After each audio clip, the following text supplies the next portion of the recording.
We've got our garage all laid out and we have an excavator reserved for tomorrow. But let me show you kind of the situation that we've got, and then maybe you'll have some advice for me. This green string here represents the floor of the garage, right? So up here, right in the front, it's higher. It's like a foot higher than the grade level. That's because this slopes up to the road, and so we want it to come down and then come up a little bit into the garage so that the garage doesn't actually flood when it rains really heavy and the water wants to run down the driveway some. It'll run down and then go off to the side. But what that means is this has to be built up. I calculated it. We need 61 yards of material to fill this area. Some of that will be rock. Some of it hopefully will be dirt off of our property that we'll bring in and we'll pack down inside of there once we get the footer and the stem wall put in. So we're gonna go down and test something and see if we can dig. And I'm gonna call our little dirt quarry. So for those of you guys that have been wanting a little tour of our property, we'll take a tractor tour. I know it's a little noisy, but it'll be all right. That's our garden, water tank, side of our woodshed and safety valley. Our beautiful lawn, chickens over there. I walk this world with broken toes, from my missteps and towards your souls. I learned my way, breaking every bone. This is our own private road on our property. Let's just get to other parts of the homestead. Every burn has a flame. From foolish to wise, we all bruise the same. Now I got these growing pains. When the storm wind blows, I'm the weather. No thing to be trim.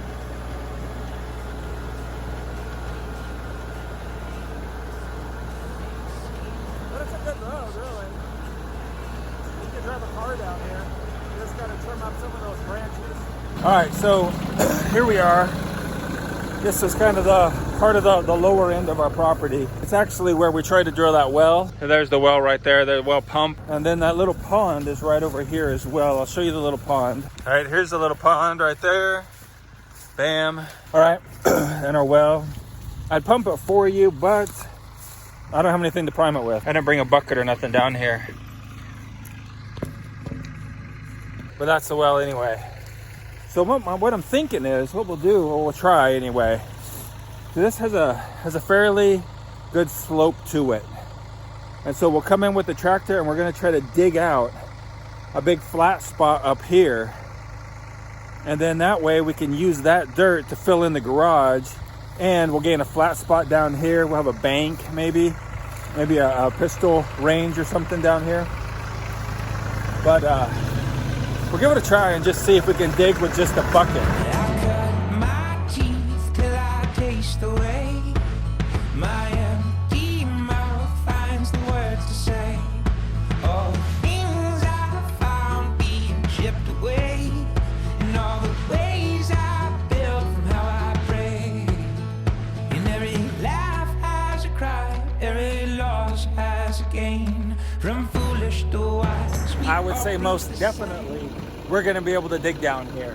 It might take a little bit of work to get through all the roots, but hey, where are you going? Should probably put the parking brake on. But check it out, man. We dig down, we get past the topsoil here, and we've got some dirt that we can use like this to help take up some of that space to fill up in the garage and kind of reduce the amount of rock we have to buy.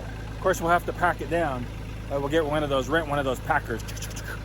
So my thinking is that in a little while here, we'll start staging this dirt here up there. So then one day we can rent the compactor, and then we can take the dirt that we've staged, we can put it into the hole that we need to fill and pack it down and put more in, pack it down, put more in, pack it down, like that, right? Every few inches or so, we go through and pack it and then put more in and pack it and make sure it's all really good and compact. That's what I'm thinking anyway. Right now though, I think I'm gonna use this soil, there's a lot of topsoil in it, to actually bury the potatoes. So these here are potatoes. And you guys said that we need to bury them. So that's what Seth and I are going to try to do today. Right here, we've got some garlic that we planted. And come to find out, you're not supposed to plant garlic in the spring, Seth. Plant it in the fall. So we're going to pull this out and see what it looks like. Want to pull one? Sure. Okay. Wow. Huh. That's cool. That's cool, huh? Ooh, smells like garlic. Yeah, so there you go. This is what garlic looks like when you plant it at the wrong time of year. It's growing. Smells like garlic. I don't know. You could try to eat the leaves. Try them. Ooh. It's a little zesty garlic flavor. Man, that's good. That tastes like garlic. This would be like good in eggs or something. Kind of like a chive, like a garlic chive. Yeah, that's good. Huh. Well, that's cool. But we're here to work on the potatoes. We've just got some 2x6s here. We're gonna put them over here. 2x6s go on this side, or the 2-foot ones. The 4-foot ones, they go along here. And then this one, it goes right in here, in between there. This one might be just a hair too long. Isn't that supposed to go on the outside of it? Oh yeah, it goes on the outside. Yeah. Are you gonna screw these together? Yeah, now it's a box. All right, so we'll have to make at least one more for right now. You want to work on that? Will I screw these together and fill it in? Sure. Like another one to put on top of it. Yep. So these are 2 feet, and this is 4 feet. So 4 feet to 2 feet. Yep. Two. Okay. The tape measure, the square, the saw, and all that's right over there by the barbecue and around that wood. Okay. All right, so I'm just gonna screw this guy together. Obviously, you know how to screw stuff together. So I'll screw it together and be right back. Box is all screwed together. This is the soil that we're gonna be using, right? I mean, it's not bad, right? It's a topsoil from down there where we just dug it up.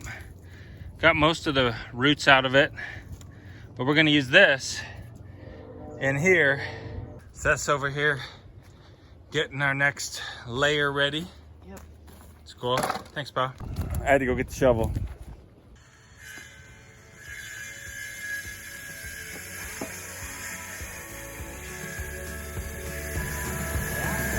My teeth till I taste the way my empty mouth finds the words to say. All things I found be. We're making good progress. Seth is coming over right now with our next set of boards.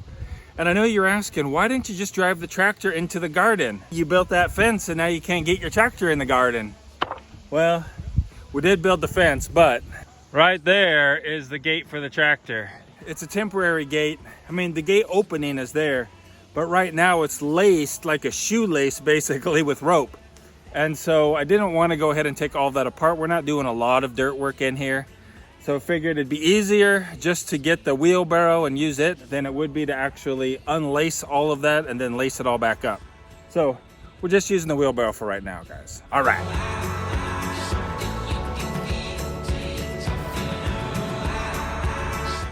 There's one kind of good thing about taking it out of the tractor like this is that we get to actually get the roots out instead of just dumping it in there.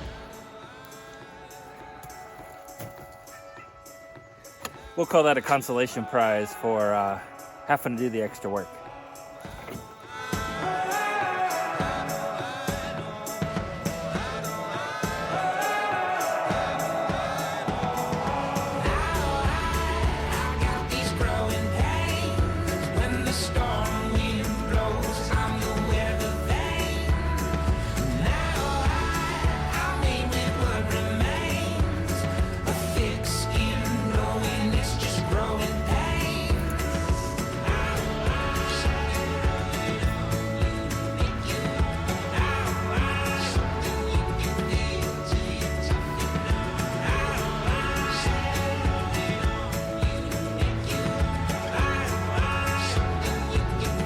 There you go. Potatoes are buried. My question for you is, how much higher should I go? right? It is already the first week in July. Remember, we are in the far north part of the United States. We are almost in Canada. So when do you stop worrying about burying them and just let them do their thing and then harvest them? You know, like, should I go up 2 or 3 more, or should this be it and just let them continue to grow and then produce potatoes? I don't know. You guys tell me down in the comments below. If you want to see more about what's going on here on our homestead, there is a video right over there you can go ahead and check out. Otherwise, I hope you have a really great day. Keep smiling. As Seth said, keep smiling. We'll see you over there in that video in just a second.